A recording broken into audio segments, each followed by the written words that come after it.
Salut à tous et bienvenue sur Technéo. Aujourd'hui, on va parler d'un sujet qui peut faire peur à certains, comment monter son PC soi-même. Une fois que vous aurez vu les diverses parties de cette vidéo, vous vous rendrez compte que c'est pas si compliqué que ça. Je vous invite à découvrir la suite sans plus attendre. On va commencer du coup, comme j'ai récupéré des pièces de mes placards, par comment les démonter et les nettoyer.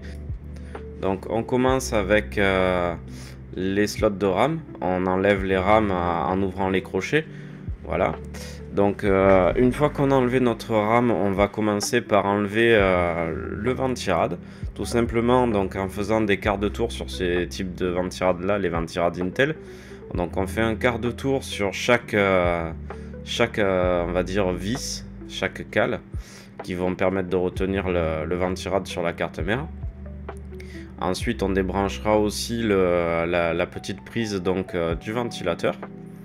Une fois qu'on aura débranché cette prise, on va pouvoir tirer en fait les petites vis qu'on a fait un quart de tour. Ça va permettre en fait de libérer les ergots qui sont sous la carte mère que je viens de montrer, et ça va nous permettre par la suite de pouvoir donc enlever proprement le vent-tirade. Bon, il faut y aller un petit peu précautionneusement. C'est des crochets qui sont assez fragiles. Si on veut pouvoir faire en sorte d'avoir la possibilité de les remonter, il ne faut pas tirer non plus comme un bourrin. Il faut y aller de manière minutieuse, mais en tout cas c'est faisable.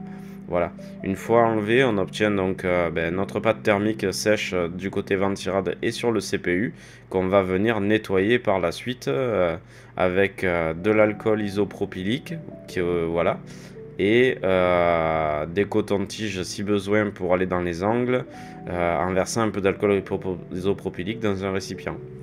Et ensuite on remettra de la pâte thermique. Donc on continue avec le nettoyage du CPU avec l'alcool isopropylique. Donc là j'ai pris du papier toilette parce que on est sur une surface plane, sur un gros processeur de PC de bureau et non sur un processeur de PC portable.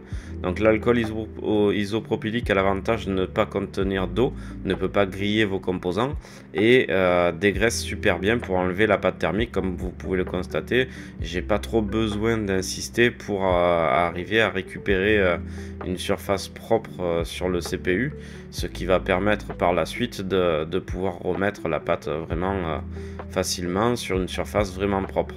Donc là j'ouvre le socket pour venir sortir le CPU, regarder un petit peu s'il n'y a pas trop de salissure à lever dans les angles. Donc là le CPU est pas trop sale, il était assez propre.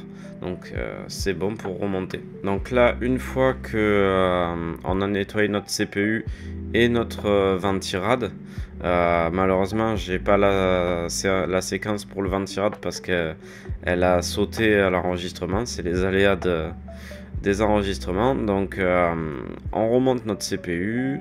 On reprend nos barrettes de RAM. Bon, là j'avais une seule barrette de RAM, j'ai préféré passer en dual channel avec ces deux barrettes là. Donc je vais venir les clipser sur les slots.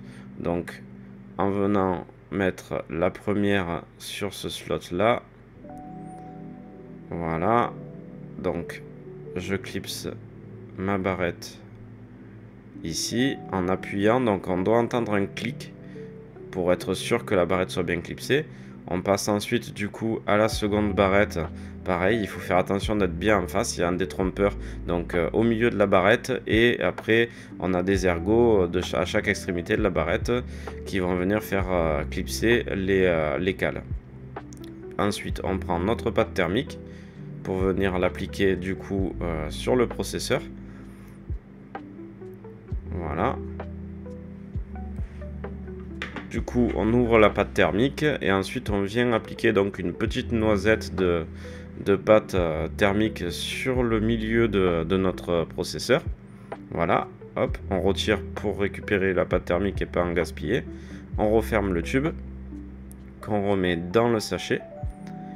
Une fois que ça c'est fait, on va donc récupérer le vent-tirade. Voilà. Donc là, on met notre vent-tirade bien en place. Donc on essaye de le remettre bien en face des trous.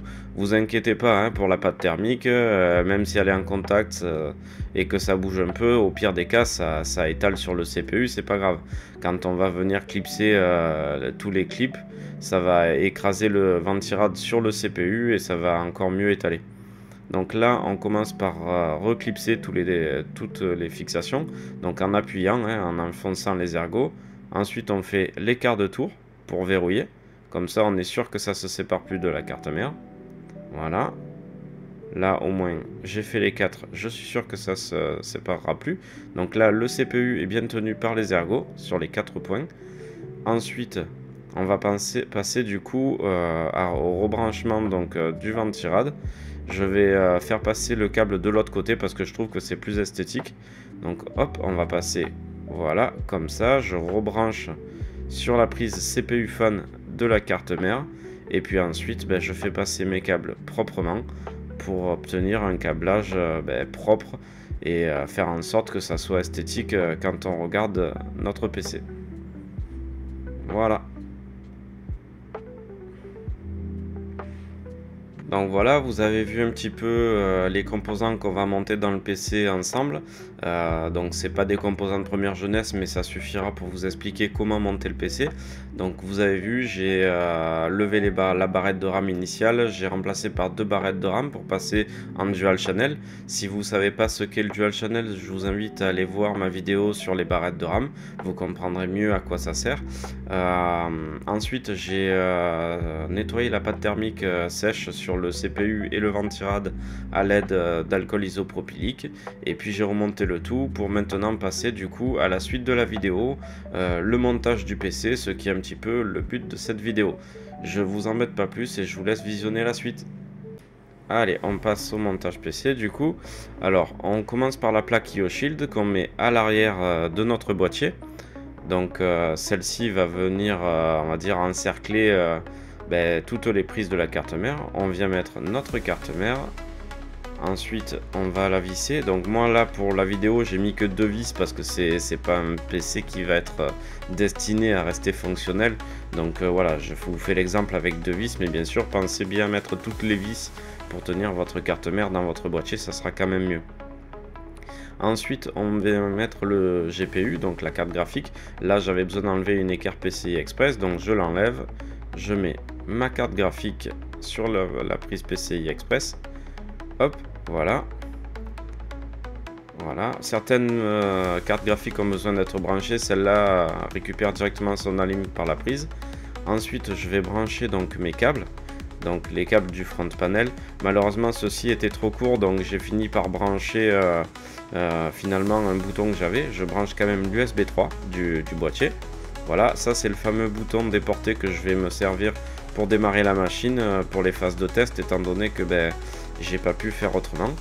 Là je branche la prise CPU et la prise de la carte mère et on est ok pour ce PC là. Je vais venir du coup monter ensuite le disque dur que je récupère. Bon là je remets la baie de disque dur que j'avais enlevé pour avoir plus de place. Voilà, donc une vis et 2 vis. Voilà, je prends mon disque dur, je viens mettre du coup le disque dur pareil hein, que je fixe donc avec mes 2 vis. Donc hop, voilà. Alors une vis, voilà, 2 vis. Ensuite je vais le brancher, donc un câble SATA pour les données et un câble SATA pour la lime. Ça c'est le câble d'ALIM, et le câble de données qui va sur la carte mère en bas, donc sur les prises SATA de la carte mère et sur le disque dur. Voilà. Ensuite donc je vais bien mettre comme il faut les câbles. Celui-ci je vais le passer à l'extérieur par les équerres PCI Express. Il me servira du coup pour démarrer le PC. On est bien d'accord, ça c'est pas un montage à la régulière, mais j'ai pas trop le choix étant donné que les câbles étaient trop courts. Et on referme le boîtier pour aller le tester. Donc on en arrive à l'installation de Windows, après avoir installé la clé bootable sur notre PC et démarré celui-ci. Donc on coche toutes les cases du menu de démarrage d'installation et ensuite Windows s'installe. Donc là je passe la procédure en accéléré parce qu'on va pas y passer 1000 ans et c'est pas le but de la vidéo. Je vous ferai une prochaine vidéo sur comment paramétrer son BIOS lors du premier démarrage et puis aussi comment améliorer le Windows. Là je vais faire quelques petites parenthèses d'amélioration dans cette vidéo, mais ça sera pas le but de la vidéo.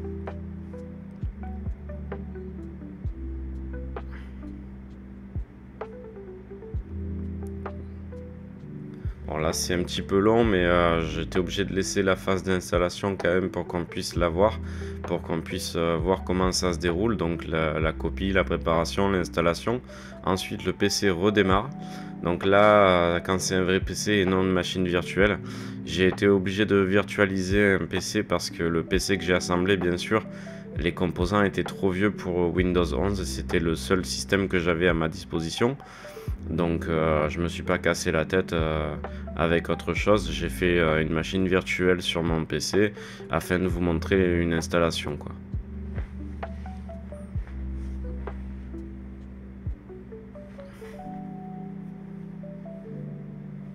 Donc là l'installation continue.